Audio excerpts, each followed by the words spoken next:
हेची माझी सर्व जोडी न लगे मुक्ती धन संपदा संत संग देई सदा गुण गायना आवडी हेची माझी सर्व जोडी तू का म्हणे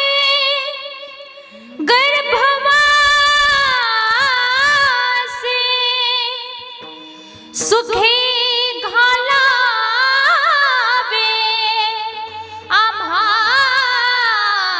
आम्हासी सुखे घालावे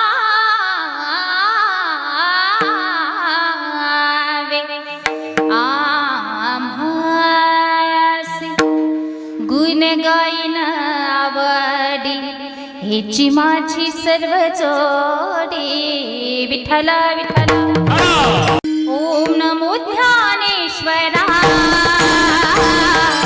ओम नमो ध्यानेश्वरा ओम नमो ध्यानेश्वरा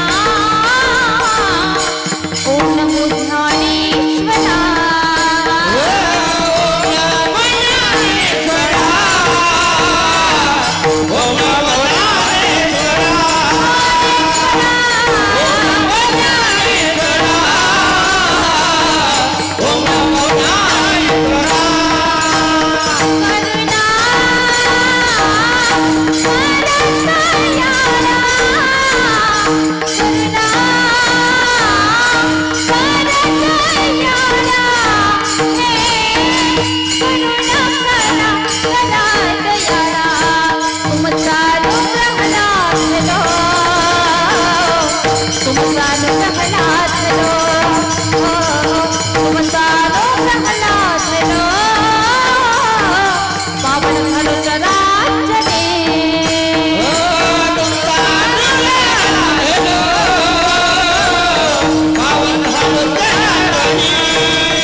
मुक्ताबाई नाम त्रिभुवन पावनी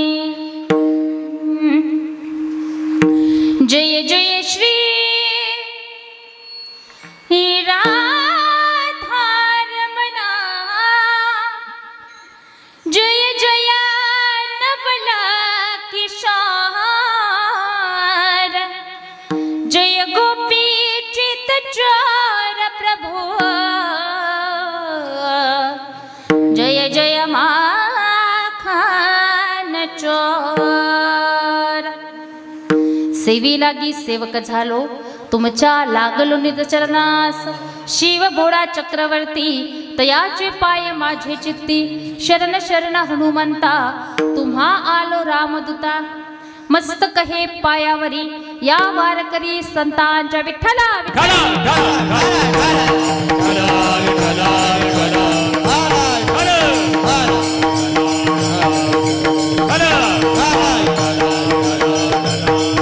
प्रस्तुत प्राप्तस्थळी प्राप्त प्रसंगी संकीर्तनाच्या सेवोपात निवडलेला हा अभंग एच्चियावत भूतलावावर जन्माला आलेल्या सर्व जीवांचा उद्धार करण्यासाठी आपला देह अखंड झिजविणारे, वैराग्याची महामूर्ती, वैराग्याचं ज्वलंत प्रतीक असणारे, सदेह वैकुंठाला जाणारे, पंचम वेद निर्माते, महाराष्ट्राचे भूषण, सकल संतभूषण, संत सम्राट, हृदय सम्राट, श्रीमंत जगद्गुरु जगद्वंदनीय तुकाराम महाराज देहूकर यांचा उत्कृष्ट असा 4 चरणांचा हा अभंग असून अगदी छोटासा, अगदी सोप्या अर्थाचा, बहुतेकांच्या परिचयाचा आणि मागणीपर प्रकरणातील असा हा अभंग आहे.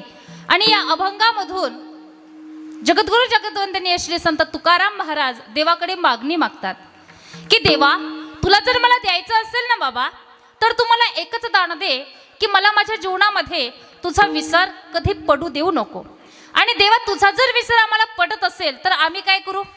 गुण गा देवा, आम्हाला सामान्य लोक जे मागतात ते अजिबात नको. आम्हाला धन नको, मुक्ती नको, संपदा सुद्धा नको. मग काय हवंय तरी काय तुकोबर आहे तुम्हाला?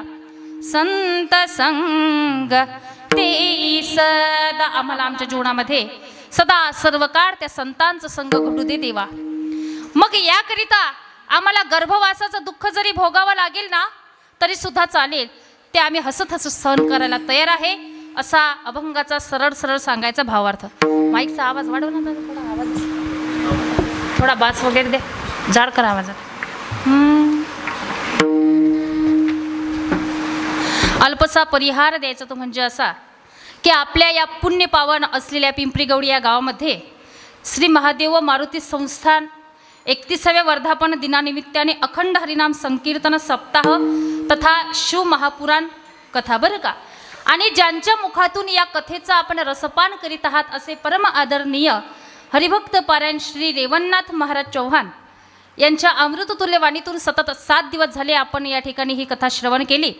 आणि आजचं हे 7व्या दिवसाचं कीर्तनरूपी वाक्पुष्प भगवान परमात्म्याच्या चरणारविंदावरती समर्पित करण्याचा सुयोग मला प्राप्त झाला.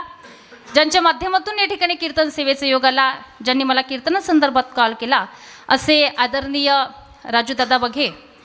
आता सर्वांचं नाव घेणं काही मला या ठिकाणी शक्य नाही, बरं का. म्हणून सर्वच ग्रामस्थांच्या वतीने माझ्याकडे आलेली ही कीर्तनरूपी सेवा आणि तुमच्यासारख्या भाग्यवंतांचं दर्शन मला घडालं, सेवा मला मिळाली, हे मी माझं खरंच या ठिकाणी परमभाग्य समजते. धन्य मी मानेन आपुले संचित, किंवा मग तरी माझ्या दैवा पार नाही.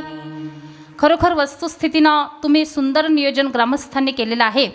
कारण नियोजनाची दृष्टी प्रत्येकालाच असेल असं नाही ना माऊली. अहो, कुठल्याही गोष्टीचं नियोजन करायचं आहे, फॉर एक्झाम्पल सप्ताहाचंच नियोजन करायचं आहे, तर त्याकरिता साऊंड सिस्टीम कशी असावी, गायकवादक कसे असावेत, अगदी वस्तुस्थितीनं हे ज्ञान तुम्हा गावकऱ्यांना आहे. गायनाची सुंदर अशी साथ देण्याकरिता हरिभक्त पारायण दिनेश महाराज राठोड आहेत, त्यानंतर हरिभक्त पारायण अरुण महाराज बोदडे असतील, मृदंगाची सुंदर अशी साथ देण्याकरता हरिभक्त पारायण धनेश्वर महाराज आहेत. या ठिकाणी साऊंड सिस्टीमसुद्धा सुंदर आहे. आणि या कार्यक्रमाला पिंपरी गौडीचं हे जे कीर्तन आहे, या कीर्तनाला जिवंत ठेवण्याचं काम जे करतील असे ब्रह्मांड नायकचे सर्व मालक, बरं का, आमचे परम आदरणीय गणेश दादा जाफराबादवरून या ठिकाणी कीर्तन शूटिंग करता आलेले आहेत, बरं का. म्हणून त्यांचेसुद्धा आपण आभार मानूया. आता या ठिकाणी मला सर्वांचं काही नाव या ठिकाणी माहिती नाही, किंवा मग या ठिकाणी या वेळेला तर मला आठवत नाही, बरं का. म्हणून सर्व वयानं, ज्ञानानं, तपानं, अधिकारानं मोठी असलेली मंडळी, विठ्ठला विठ्ठला.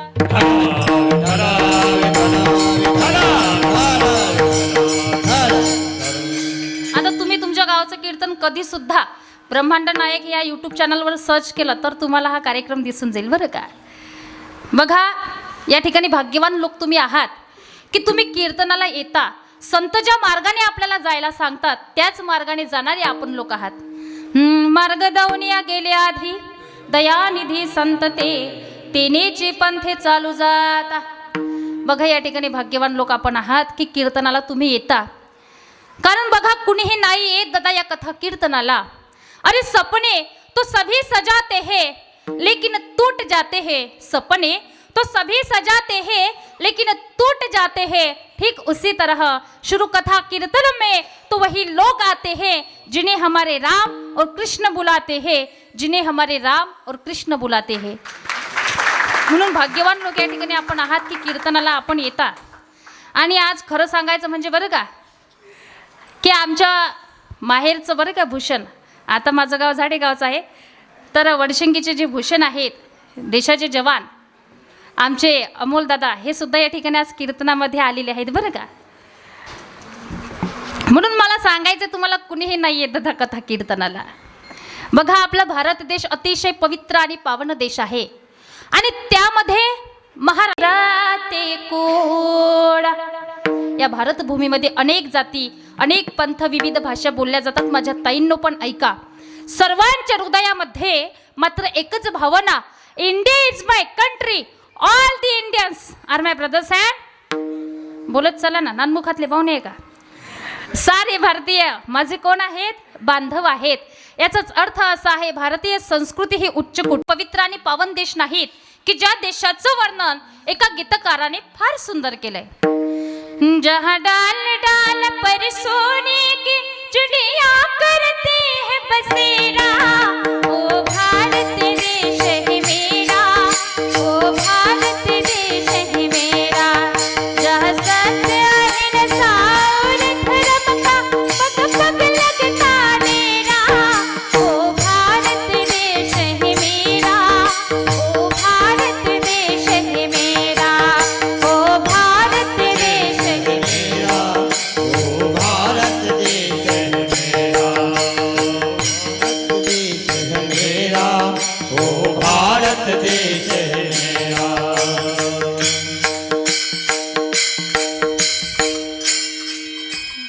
तर असा हा आपला भारत देश पवित्र आणि पावन देश आहे.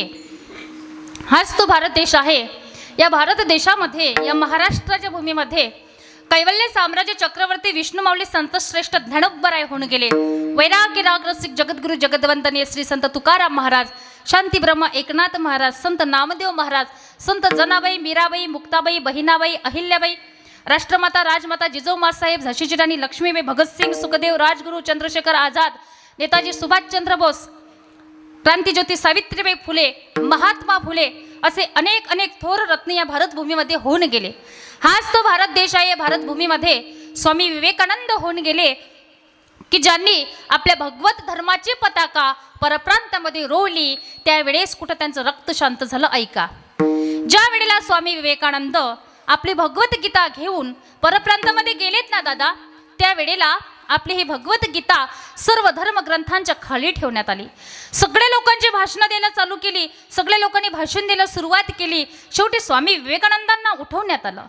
आता 16च वर्षाचं ते वय, लोक हसायला लागले ना माऊली की हे 16च वर्षाचं बालक आणि हे काय बोलणार. पण ऐका ना, स्वामी विवेकानंद व्यासपीठावरती गेले, माईक हातामध्ये घेतला आणि पहिला शब्द वापरला की माय ब्रदर्स अँड सिस्टर्स, माझ्या प्रिय बंधू आणि भगिनींनो, असं म्हटल्यानंतर बघा त्या हॉलमध्ये कमीत कमी अर्धा तास टाळ्यांचा कडकडाट चालूच होता माऊली. आणि स्वामी विवेकानंद बोलायला लागले की अरे, तुम्ही आमच्या या भगवत गीतेला एवढं मानाचं स्थान देता, एवढं मानाचं स्थान देता की सर्व धर्म ग्रंथांचा पाया आमची गीता आहे. एक जण उठलं, शहाणं होतं ते जरा, त्याने ती भगवद्गीता काढली आणि मध्ये ठेवली. म्हणे आता तुम्ही काय बोलणार. स्वामी विवेकानंद त्याच्यावरही बोलले, अरे म्हणे तुम्ही आमच्या भगवद्गीतेला एवढं मानाचं स्थान देता, एवढं मानाचं स्थान देता का सर्व धर्म ग्रंथांचा गाभा आमची गीता आहे. एक जण उठलं, शहाणच होतं ते जरा, त्याने ती भगवद्गीता काढली आणि वरती ठेवली. म्हणे आता तुम्ही काय बोलणार. स्वामी विवेकानंद त्याच्यावरही बोलले की अरे तुम्ही आमच्या या भगवद्गीतेला एवढं मानाचं स्थान देता, एवढं मानाचं स्थान देता की सर्व धर्म ग्रंथांचा कळस आमची गीता आहे. याला म्हणायचं बुद्धी चातुर्य, संभाषण कौशल्य, हजरजबाबीपणा.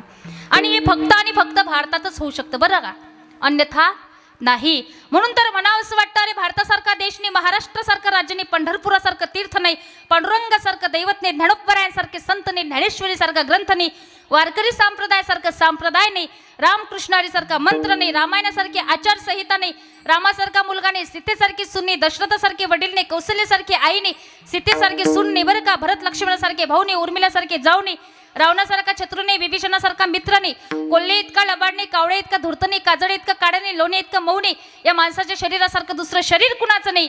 आणि छत्रपती शिवाजी महाराजांच्या नंतर तसा दुसरा राजा कुणी झाला नाही, तसा दुसरा राजा कुणी झाला नाही. आणि म्हणून या भारत देशामध्ये आपण जन्म घ्यावा म्हणून मग आपण किती भाग्यवान. याच भारत देशामध्ये संत ज्ञानोबराय होऊन गेले, ज्यांनी वयाच्या 16व्या वर्षी ज्ञानेश्वरीसारखा ग्रंथ लिहिला बरं का. आणि आमच्या आत्ताची तरुण मुलं म्हणतात 16वं वरीच धोक्याचं. अरे धोक्याचं नाही, ते प्रगतीचं आहे. काहीतरी कर्तृत्व करून दाखवायचं ते वय आहे बरं का. नाहीतर आम्ही नको त्या ठिकाणी नको तिथे टाइमपास करत बसतो माऊली, आणि आमचं करिअर ते मात्र बाजूला राहतं बरं का. इथे बसलेल्या सर्व तरुणांना सुद्धा सांगेल, अरे तुम्ही तुमच्या जीवनामध्ये जीवन जगत असताना अशी स्वप्न बघा की तुमचं स्वप्न ऐकल्यानंतर दुसऱ्या लोकांनी तुम्हाला वेड्यातच काढावं माऊली, पण ते स्वप्न पूर्ण करण्याकरिता एवढं झटत राहा की एक दिवस तुमच्या जीवनामध्ये असा येईल की ते तुमचं स्वप्न तुमच्या पायापाशी लोळण घालत येईल. पण त्याकरिता जिद्द असावी लागते, प्रयत्न असावे लागतात, तरच तुमचं ते स्वप्न पूर्ण होत असतं. की रे उंच आकाश घे तू अशी काही भरारी, पाहत राहील तुझ्याकडे ही दुनिया सारी. कमी ध्येय तू मनी ठाणू नको, थोडेशा यशावर समाधान मानू नको, कारण अत्युच्च संकल्पासह बांधली यशाची दोरी. उंच आकाश घे तू अशी काही भरारी, पाहत राहील तुझ्याकडे ही दुनिया सारी. जगाने आपल्याकडे बघावं आणि म्हणावं, अरे हा मुलगा आहे ना तो आमच्याच गावातील आहे बरं का, ती मुलगी तर आमच्या गावातील आहे, असा अभिमान गावकऱ्यांना आपल्या आई वडिलांना आपला असला पाहिजे गड्या. असं काहीतरी कर्तृत्व तुम्ही तुमच्या जीवनामध्ये करा. विठ्ठला विठ्ठल.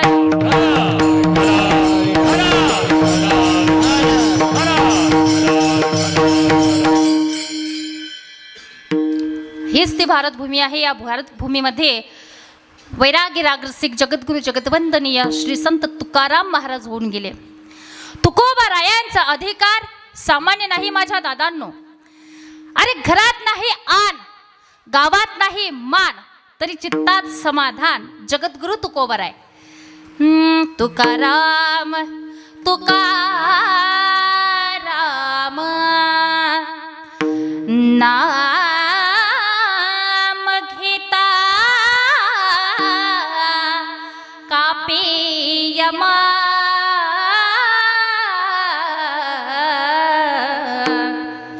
तुकाराम तुकाराम. त्या तुकोबरायांचं अभंग सेवेकरिता निवडलेला आहे. आणि या अभंगामधून महाराज देवाकडे मागणी मागतात बरं का. बघा, ज्याला नियम आहे त्याला संप्रदाय म्हणतात, ज्याला आचारसंहित आहे त्याला संप्रदाय म्हणतात, आणि ज्याला नियम नाही त्याला पंथ म्हणतात. वारकरी संप्रदायाला नियम आहे म्हणून वारकरी संप्रदायाला वारकरी संप्रदाय म्हणतात. बरोबर आवाजे.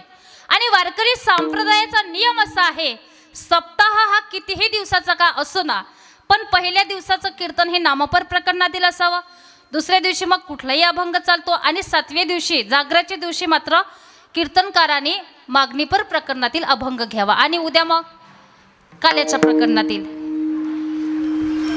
बघा, आज तर या ठिकाणी ज्या वेळेला आम्ही कीर्तनाला आलो त्यावेळेला अक्षरशः मला आज मागणीचा दिवस आहे हे सुद्धा माहिती नव्हतं. पण आमच्या योगायोग आमच्या मावशी बोलल्या का उद्या काल आहे, मग मला कळालं की अरे आज मागणीचा दिवस आहे.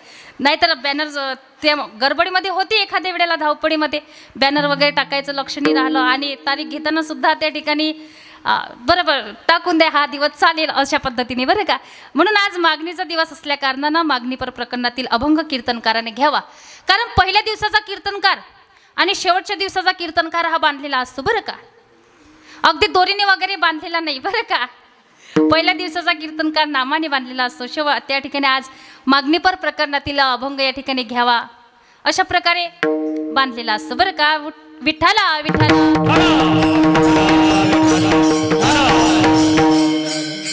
बघा, तुम्ही आपण 7 दिवस जी जी काही सेवा या ठिकाणी केलेली असेल त्या सेवेच्या प्रित्यर्थ तुम्हा आपल्याला जगाच्या मालकाकडे काहीतरी मागायचंय.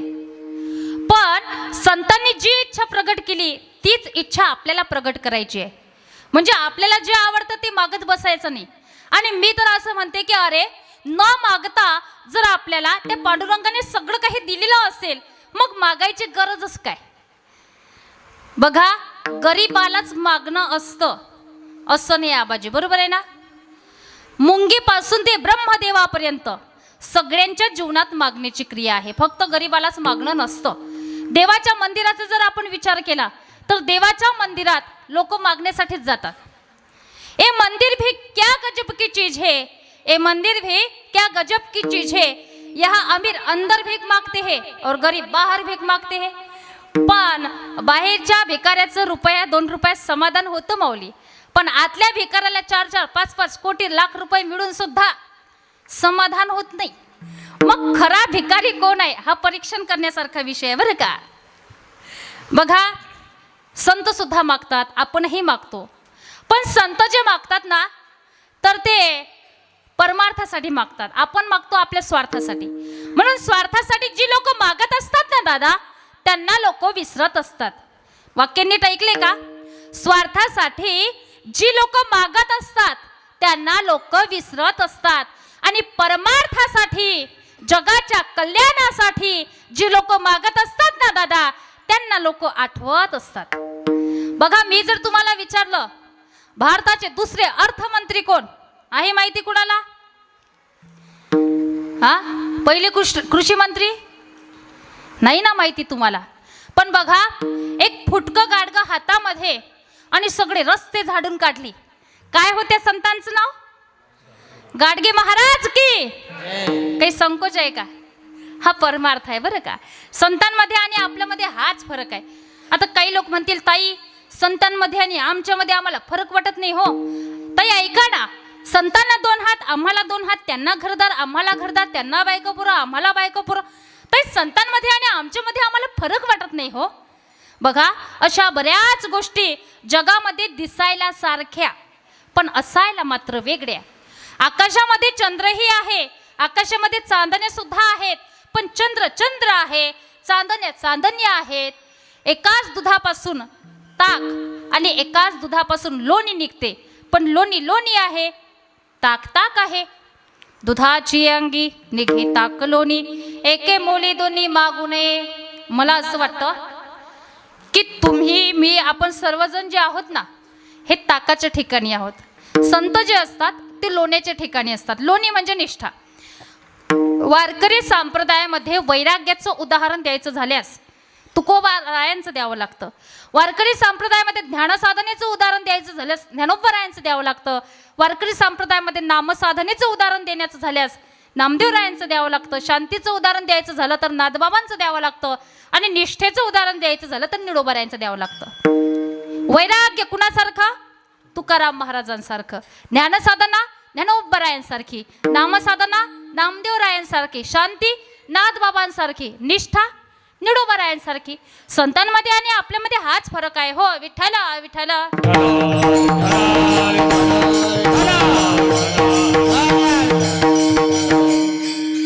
बघा, संत मागतात, आपणही मागतो. आपण मागतो आपल्या प्रपंचाकरता, मुलाबाळांकरता. संत मागतात जगाच्या कल्याणाकरता. बघा, ज्ञानोबारायांनी सुद्धा या ठिकाणी दान मागितलं, पसाय दान मागितलं बरं का. स्वतःसाठी नाही मागितलं, या विश्वाकरिता पसाय दान मागितलं. आता विश्वात्मके देवे एनी वागे तोषावे, तोषोनी मज द्यावे पसाय दान हे. जे खडांची व्यंकटी सांड, तया सत्कर्मी रती बाढ, भूता परस्परे पडो मैत्र जीवांचे. काय सुंदर मागितलं हो. आई सुद्धा मागते बरं का. स्वतःसाठी नाही मागत, पण आपल्या मुलांकरिता मागते. आणि मी तर असं म्हणते की आई ही जो चांगला मुलगा असेल त्याच्याकरता नाही मागत बरं का, पण एखादा अपंग असेल, खळ असेल, त्याच्याकरता मागते की देवा माझ्या मुलाला काहीतरी सद्बुद्धी दे रे बाबा, देवा माझ्या मुलाला चांगलं कर रे बाबा, असं मागते बरं का. आई वडील स्वतःसाठी नाही मागत, लेकरांकरता एवढे कष्ट करतात, एवढे प्रयत्न करतात, तरी सुद्धा आमचे मुलं आई वडिलांवरती परत फिरतात की ओ आई बाबा काय केलंय तुम्ही आमच्याकरता. मला तुम्ही सांगा, एवढे उपकार आपल्या आई वडिलांच्या आपल्यावरती, तरी जर सुद्धा तो मुलगा आपल्या आई वडिलांवरती परत फिरत असेल तर काय वाटत असेल त्या आई वडिलांना. बरोबर आहे ना आबाजी? अरे आ म्हणजे आत्मा आणि ई म्हणजे ईश्वर. आत्म्याला ईश्वराचा साक्षात्कार करून देते ना माऊली, तिला आई म्हणतात. पण आपलं असं झालंय 4 तांदूळ डोक्यावर पडले, बायको घरात आली, कधी आई वडिलांना विसरून गेलो कळत नाही हो मुलांना. आमची संस्कृती तरी काय आहे. मातृदेव भवा पितृदेव भवा आचार्य देव भव अतिथी देव भवा अशी म्हणणारी आमची ही संस्कृती. आणि आज त्यांचेच आईवडील वृद्धाश्रमात राहतात. विचार करण्यासारखी गोष्ट आहे. जगाच्या पाठीवर मुलांवर सर्वात जास्त प्रेम करणारी जर कोण असेल ना रे दादा, तर ती आहे आई. बाळा जेवलाच का नाही रे असं म्हणणारी जर कोण असेल ना, तर ती आई आहे. बघा, मला जर कोणी विचारलं सुरेखाताई या जगामध्ये श्रीमंत कोण आहे, मी सांगेल त्याला, अरे ज्याला आई वडील आहेत ना दादा, तो श्रीमंत. या जगामध्ये यशस्वी कोण, ज्याने आपल्या आई वडिलांची किंमत केली तो. या जगामध्ये विजयी कोण, ज्याने आपल्या आई वडिलांचे शब्द पूर्ण केली तो. आणि या जगामध्ये नालायक कोण, ज्याने आपल्या जिवंत आई वडिलांना घराच्या बाहेर लाथा मारून काढलं ना रे दादा, तो नालायक आहे, तो नालायक आहे. पण कसं आहे सांगू का, आई वडील जोपर्यंत आहेत तोपर्यंत कळत नाही आणि गेल्यावर परत मिळत नाही दादा. अरे ढगा आड गेलेला सूर्य परत दिसेल रे दादा, पण माती आड गेलेली आई परत कधीच दिसू शकत नाही. नंतर म्हणून उपयोग नाही की आई आई तू का सोडून गेलीस ग मला. आई तू होती ना ग जीवनामध्ये, खऱ्या अर्थाने प्रेमाचा सागर होता आई. आई तू आज सोडून गेली तर कळते का आई तुझी महती. ए आई आई तू का सोडून गेलीस ग मला.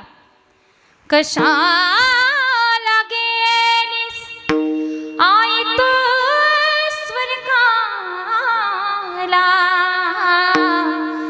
कोण वागवेल तुझ्या या बाळाला.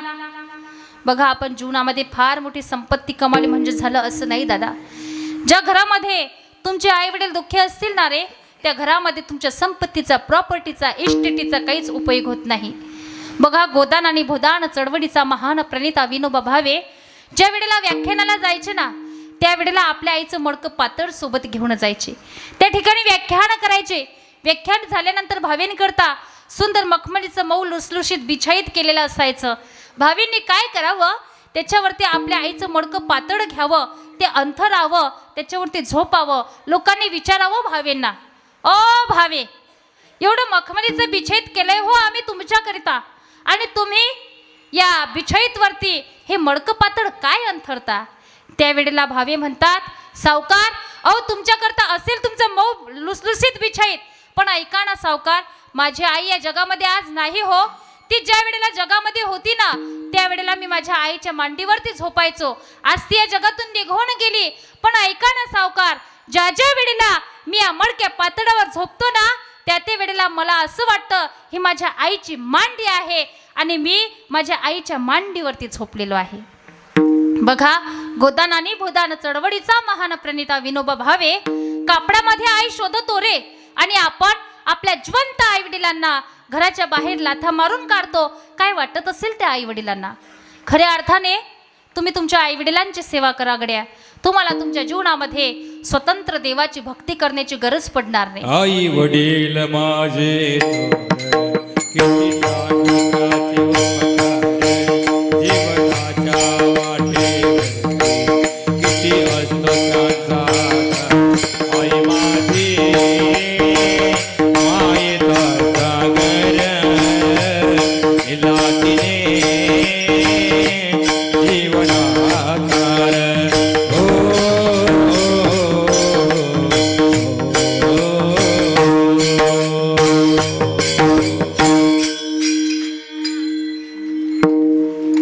बघा, आई वडिलांच्या उपकारातून उत्तीर्ण होण्याकरिता तुम्ही तुमच्या आई वडिलांना घर नाही दिला तरी चालेल, बंगईवर बसवलं पाहिजे, दाग दागिने संपत्ती प्रॉपर्टी इस्टेट नाही दिली तरी चालेल.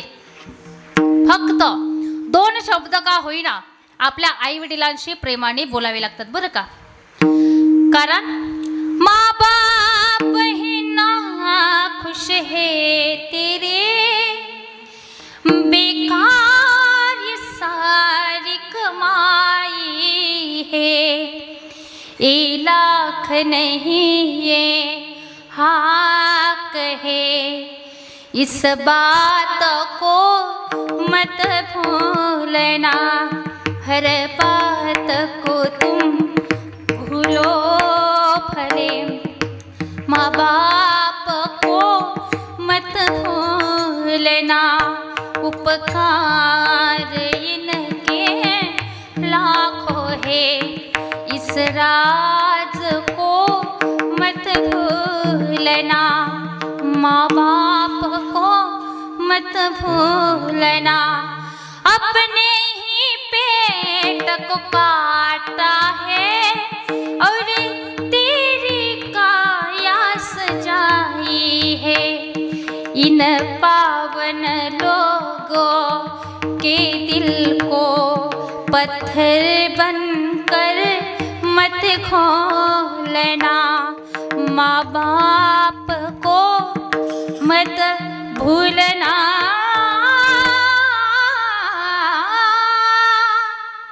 जीवनामध्ये आई वडिलांची सेवा करा गड्या. मला सांगायचंय तुम्हाला की आई जी मागते ती स्वतःसाठी नाही मागत, मुलांकरता मागते. तुकोबारायांनी सुद्धा स्वतःसाठी नाही मागितलं. अरे मला तर असं वाटतं की देवासाठी, बरं का, देवासाठीच मागणं हे काही मागणं आहे का? हो, तुकोबारायांना देव म्हणायचे, देव, बरं का. ओ तुकोबाराया, तुमच्या भक्तीचं ऋण झालंय आमच्यावरती, काहीतरी मागा. काय हवंय काय तुम्हाला? पाताळाचं अधिराज्य पाहिजे, इंद्रपद पाहिजे, ब्रह्मपद पाहिजे, काय पाहिजे तुम्हाला? तुकोबाराय म्हणतात, देवा मला यातील काहीच नको. हो काही मागणे हे अमानुषिक, काही मागणे हे अमानुषिक,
द्यायचं असेल तर मला एकच दान दे की मला माझ्या जीवनामध्ये तुझा विसर कधी पडू दे नको. अभंगाच्या प्रथम चरणात दान दे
अभंगाच्या प्रथम चरणामध्ये हे चिदाण दे ग देवा आणि तुझा विसर न व्हावा, की मला माझ्या जीवनात तुझा विसर कधी पडू देऊ नको देवा. बघा, महाभारतातील प्रसिद्ध मागणी आहे कुंती मातेची.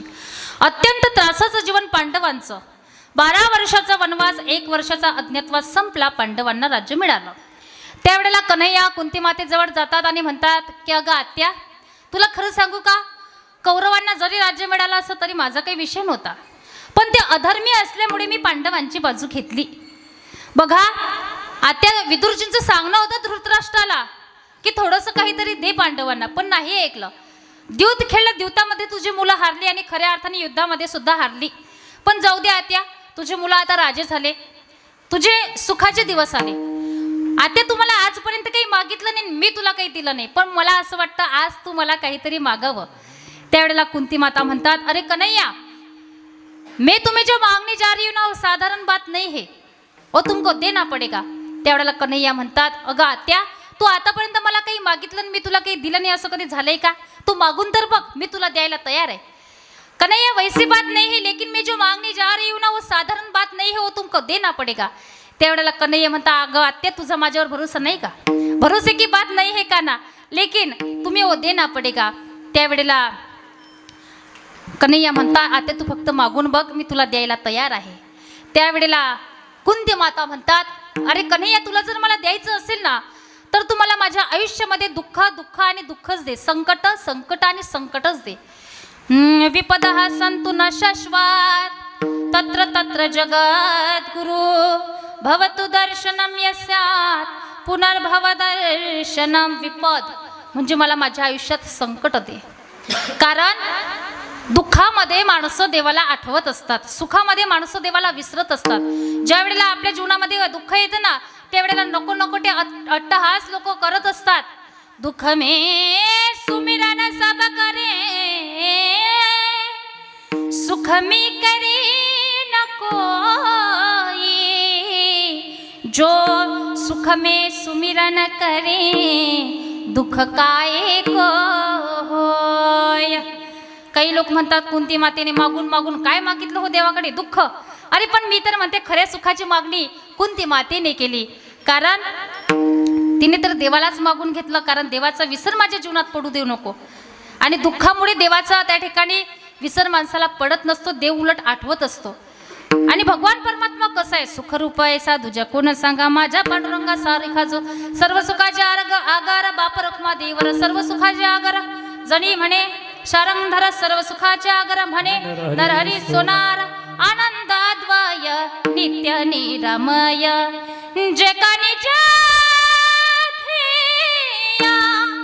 योगियांचे, जे का निज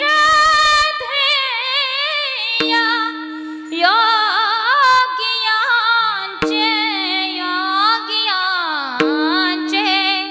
ते हे समाचरण साजिरे विटेवरी. सच्चिदानंद रूपाय विश्वोत्पत्त्यादि हेतवे, तापत्रय विनाशाय श्रीकृष्णाय वयं नमः. भगवान परमात्मा आनंद रूप आहे आणि अशा आनंद स्वरूप असणाऱ्या भगवान परमात्म्याला कुंती मातेने मागून घेतलं बरं का. याला म्हणायचं मागणं. नाहीतर आपली काय पानचट मागणी आहे? हेची दाना देगा देवा, शेजाऱ्याला रोग व्हावा, त्याच्यात त्याचा काट निघावा त्याचा बंगला. माझा व्हावा असलं आपलं मागणं आहे बरं का. बघा, एका मनुष्याला पैसा फार आवडायचा. मग तो देवाला म्हणाला, हे देवा, तुला जर मला द्यायचं असेल ना तर मला एवढा पैसा दे, एवढा पैसा दे, दररोज माझ्या हातात नोटा खेळू दे. विचार काय करता पिंपरी गवडीकर? अरे झाला ना तो कंडक्टर बरं का. बघा, 3 काळे कुट्ट मित्र, अगदी काळे काळे, शेतामध्ये टाकले का अगदी दिसायचे नाही, एवढे काळे कुट्ट बरं का. मग ते 3 काळे कुट्ट मित्र जंगलामध्ये गेले आणि जंगलामध्ये गेल्यानंतर भगवान महादेवाची तपश्चर्या करायला लागले. आपणही 2 मिनिट करूया बरं का. सर्वांनी हातात टाळी, मुखात नाम.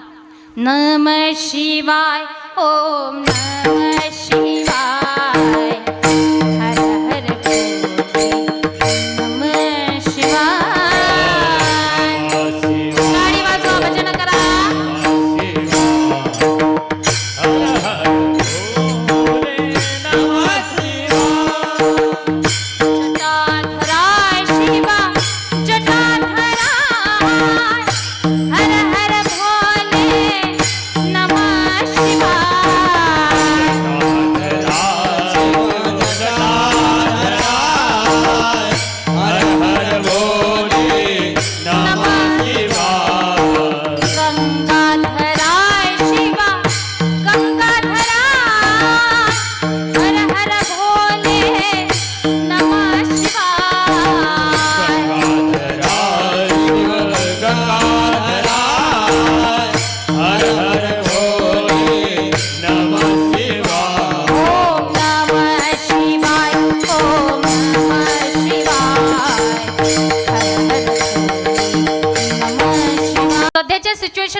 फार झालेत बरं का, अजिबात त्या ठिकाणी कमतरता नाही. तरी सुद्धा आमच्या महिला अंग प्रदर्शन करायला लागलं, शॉर्ट्स कपडे घालायला लागले. अरे प्रदर्शन असावं विचारांचं, प्रदर्शन असावं आपल्या संस्कृतीचं. जीवनामध्ये व्यसनही करू नका, जीवनामध्ये फॅशनही करू नका बरं का. आणि जरा इतरांसोबत गोड बोला. आजकाल लोक गोडच बोलत नाही बरं का. मुलं फार हसायला लागली. मुलांना गोड बोलायचे काही पैसे मोजावे लागतात का?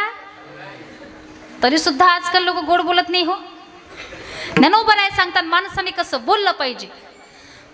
साचानी मवाडा मी तुलियानी रसाडा शब्द जैसे कल्लोडा अमृताचे. माणसाने खरं बोललं पाहिजे, गोड बोललं पाहिजे, मृदू बोललं पाहिजे, कामापुरतं बोललं पाहिजे. मिठो मिठो बोल थार काय बिगडे, काय बिगडे थार काय बिगडे. मिठो मिठो बोल थार काय बिगडे, काय बिगडे काय बिगडे. मिठो मिठो बोल थार काय बिगडे, काय बिगडे थार काय बिगडे.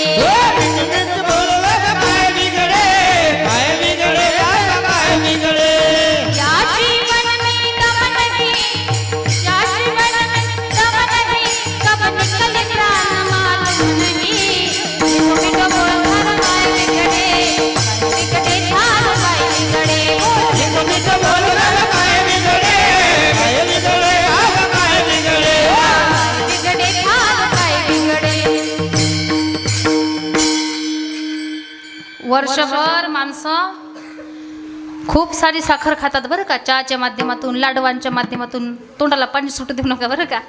पण तरी सुद्धा माणसं गोड बोलत नाही. मग मला असं वाटतं की ही एवढी मोठी साखर जाते तरी कुठे. माणसाने चांगलं गोड मधुर बोललं पाहिजे. आपल्या बोलण्याने समोरचा प्रसन्न झाला पाहिजे असं बोलणं असावं माणसाचं बरं का. अगदी गोड बोललं पाहिजे, कारण या जीवनाचा काही भरोसा नाही हो. कधी जो काही सांगता येणार नाही. देह जाईला जाईला त्यासी काढोबा खाईला, काढोबा खाईला त्यासी काढोबा काढोबा काढोबा काढोबा खाईला. अरे मौत से किसी की क्या रिश्तेदारी है, आज मेरी तो कल तेरी बारी है. जो जन्माला आला त्याला जावं लागणार. असं होईल कुणी आज जाईल, कुणी उद्या जाईल, कुणी परवाला जाईल, पण जाणारच नाही. असं कधी झालंय का हो? क्या भरोसा है इस जिंदगी का, साथ देती नहीं है किसी का.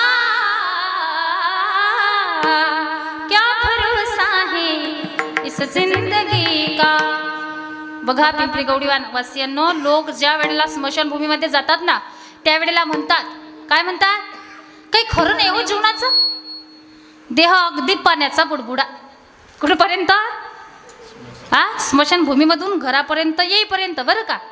घरी आलं का त्यांचं झालं तेच चालू.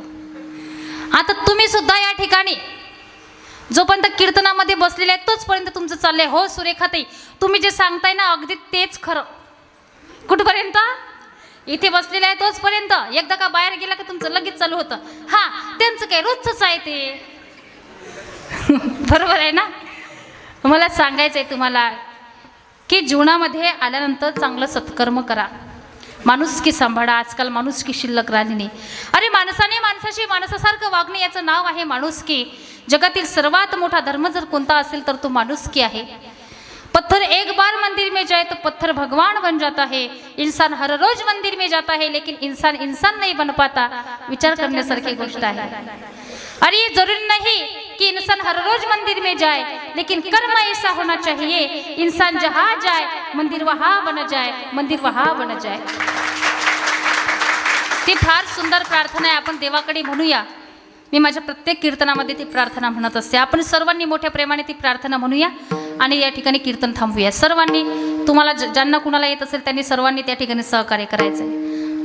हीच आमची प्रार्थना, हीच आमची मागणी, मानसाने मानसाशी मानसाचा मागणे. वा वा मोठ्याने म्हणा लाजायचं नाही म्हणा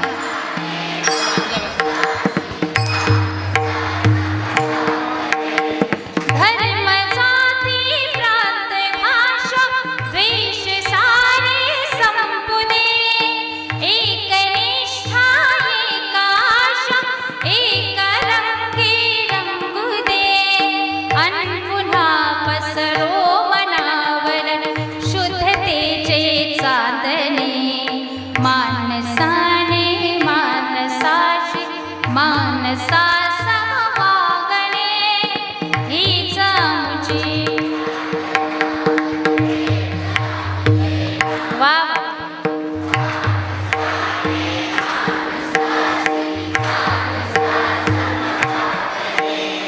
मानसाने मानसाशी मानसा समवागणे हीच आमची प्रार्थना. आमच्या मुलांकरता जोरदार टाळ्या वाजवा. फार सुंदर साथ दिली मुलांनी बरं का. इथपर्यंत आपण आलोय. झालेली सेवा ही पांडुरंगाच्या चरणी संतांच्या चरणी तुम्हा मायबापांच्या सर्वांच्या चरणी अर्पण करून सेवेला इथेच पूर्णविराम. ज्ञानेश्वर माऊली ज्ञानराज माऊली तुकाराम ज्ञानेश्वर माऊली नाराज माऊली तुकाराम ज्ञानेश्वर माऊली नाराज